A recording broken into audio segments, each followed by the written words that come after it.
I was human too.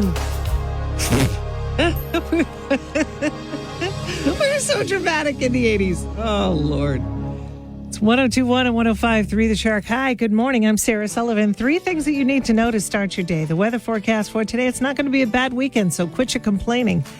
54 degrees for a high today. Tomorrow, even better.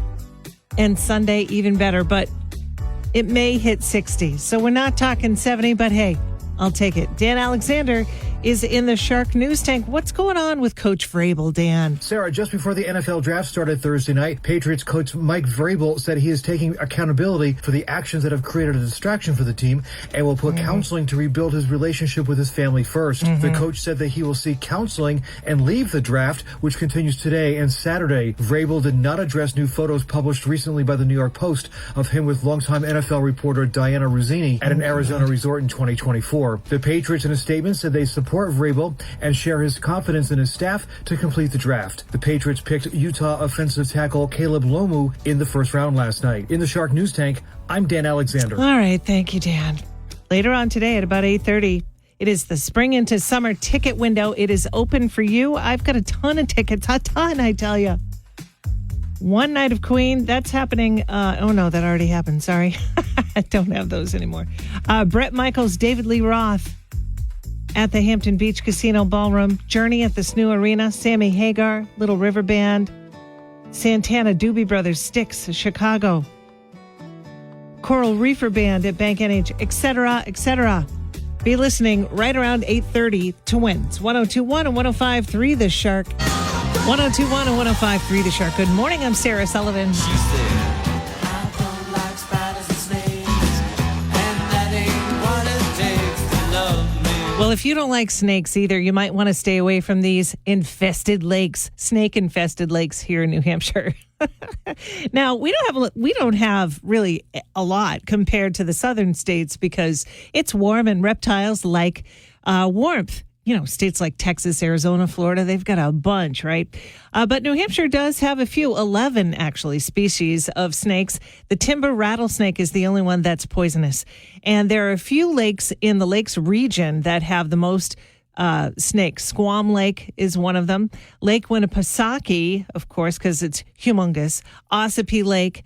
And another one, though, that's in Manchester, I was very surprised. Massabesic Lake is snake infested, which that provides the drinking water for the city of Manchester. You can't swim there. I was surprised at that. And closer to home, Piscataqua River, Great Bay, which technically it's not a lake. However, there are a lot of snakes in that area. So do be aware if you're going on school vacation right there in Great Bay. Just wanted to be aware of that. Aerosmith coming up next on 102.1 and 105.3 The Shark. 102.1 and 105.3 The Shark. I'm Sarah Sullivan. All right, time to check in with Wesley Newsome, see what's in the movie theater this weekend. So the big release for this weekend is Michael, and it's the newest big musical biopic. Covers the first half of his life, and it's starring his own nephew playing Michael Jackson, and Coleman Domingo as his domineering father. That was a real-life representation, but you know what? The premiere of the movie, Janet Jackson did not like it. Really? Yeah. Oh, that's interesting. Maybe it's because I don't know, I got to see the movie before I comment, but maybe it's because they had the father be too domineering. I've heard some people thought that character was a little bit one-dimensional. I have heard the critics' reviews were not great, but with these music biopics, that often doesn't really matter. People are still going to go in droves, and I'm sure a lot of them are going to love it. True. All right, what else? We've got another very different take on a famous pop musician movie. This one's fictional. It's the latest A24 release, and it's starring Anne Hathaway as this pop star figure who reconnects with an old costume designer friend of hers who feels sort of cast aside by society. And it turns into this twisted psychological thriller as they reunite. That sounds really good, and it's A24, so it must be done well. Yeah. Hopefully, anyway, yeah. We have the 3-time BAFTA winner called I Swear. It won Best Actor at the BAFTAs last year for the lead actor, Robert Aramayo. And he's a real-life Tourette's patient playing a character with Tourette's. What's the name of the film again? I Swear. Thanks, Wes. There you go. There's your movies for the weekend. It's 102.1 and 105.3 The Shark. There you go, Mike. It's 102.1 and 105.3 The Shark. Good morning. I'm Sarah Sullivan. 3 things you need to know to start your day. It's going to be a nice weekend, actually. I'm pretty psyched about it. Cloudy, but temps in the 50s, and it's just going to get warmer on Saturday and Sunday. So that's a great thing. Good start to school vacation. According to Dan Alexander in the Shark News Tank, well, just before the NFL draft started last night, the coach, Mike Vrabel, said that he's taking accountability for actions that have created a distraction for his team and will go to counseling to rebuild his relationship with his family first. I don't know how many times he said family first yesterday. Did you see that? But anyway, the coach said he's going to seek counseling, leave the draft, which continues today and tomorrow. He did not address the photos that were published recently of him with longtime NFL reporter Diana Rossini in an Arizona resort in 2024. The Patriots, in a statement, said they support him and share his confidence in his staff to complete the draft. The Patriots picked Utah offensive tackle Caleb Lomu, by the way, last night in the first round. That's according to Dan in the Shark News Tank. Coming up, we're going to speak with a big Patriots fan. Ryan, I talked to him yesterday. Things have developed, though, since we've spoken. More on that and what other people are saying about Coach Vrabel coming up on 102.1 and 105.3 The Shark. 102.1 and 105.3 The Shark. I'm Sarah Sullivan. I got the opportunity to talk to Ryan. He's one of our team members here at Town Square Media, a huge New England Patriots fan. So since we're the official Patriots station, I wanted to get his thoughts on what he thinks about Vrabel's absence during the draft and how it's going to affect us. So days 1 and 2, the first day is the first round, and day 2 is rounds 2 and 3. So he's going to be missing rounds between 4 and 7. Wow, that's a lot, isn't it? It's a lot, and it's an important day, especially for a head coach to be there. Yeah. But it's not as important as days 1 and 2, right? And, I can see him like texting during counseling, Yeah, exactly. Yeah, they're definitely going to keep in touch. Again, it's not admitted guilt. I don't like the fact that if somebody goes to counseling, they're immediately guilty for something. All right. Well, Ryan, remember I told you that was a conversation yesterday. Since then, there's been more photographs, that were published by the New York Post.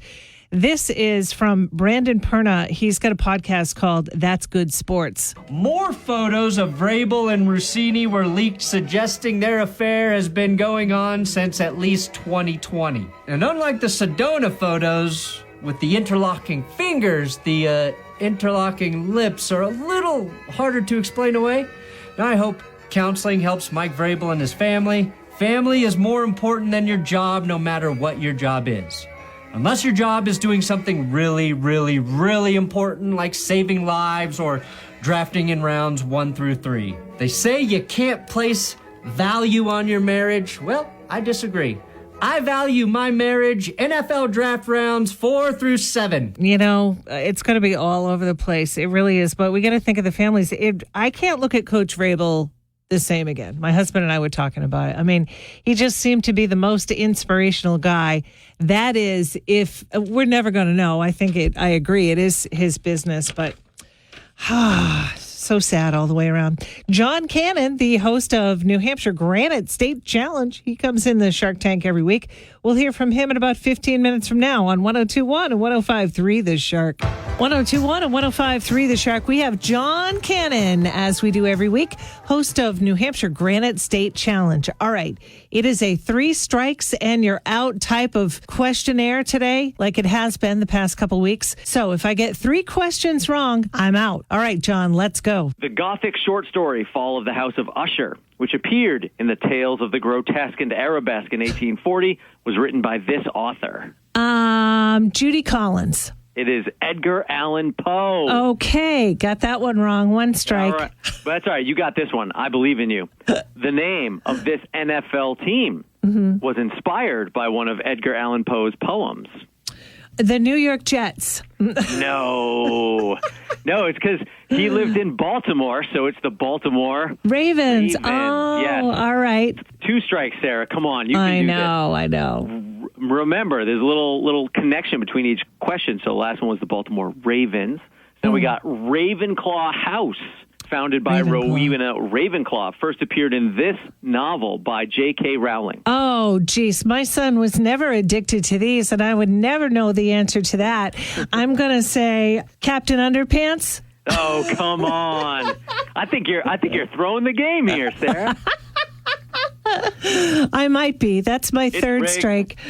Sports betting is rigged. Oh, it's totally rigged. It's Harry Potter. Well, listen, John Cannon, ladies and gentlemen, Hooray. host of Granite State Challenge. Thank you, my friend. I am happy to have you on the show, as I am every week. And we'll do this again sometime next week. All right, we'll do it next week. It'll be on vacation, but I'll be here. Oh, fab. All right. We'll talk to you then. New Hampshire Granite State Challenge on NHPBS every Thursday night at 8:30. 102.1 and 105.3 The Shark. Good morning. I'm Sarah Sullivan. Today, another chance for you to win $1,000 with our cash machine. Your first code coming up at 8:20 this morning. Let's go smoke some pot. Let's go smoke some pot. Let's go smoke some pot. Let's go smoke some pot. Come on. Let's go smoke some pot. Let's go. Catchy little number. The U.S. government just signed an order reclassifying marijuana, downgrading it as less dangerous drug. This is good for medical research, but it does not legalize pot nationally or erase prior convictions. But there you go. Thought I would let you know about that. I put up a question on 420 a little bit ago, earlier, 4 days ago, actually. God, it's only the 24th. Feels like that day was so long ago. Would you want New Hampshire to finally legalize pot or not? And most people said yes. You know, why don't we? Because Maine is taking all of our money. However, there were conflicting comments about how Portland, sometimes if you go in downtown Portland and other parts of Maine, you can just smell pot everywhere. And that's not great either. So I guess there's two sides to that. Coming up, as well as the Win Cash, we've got the ticket blowout. I'll have more details on that coming up in about 5 minutes on 102.1 and 105.3 The Shark. Nonstop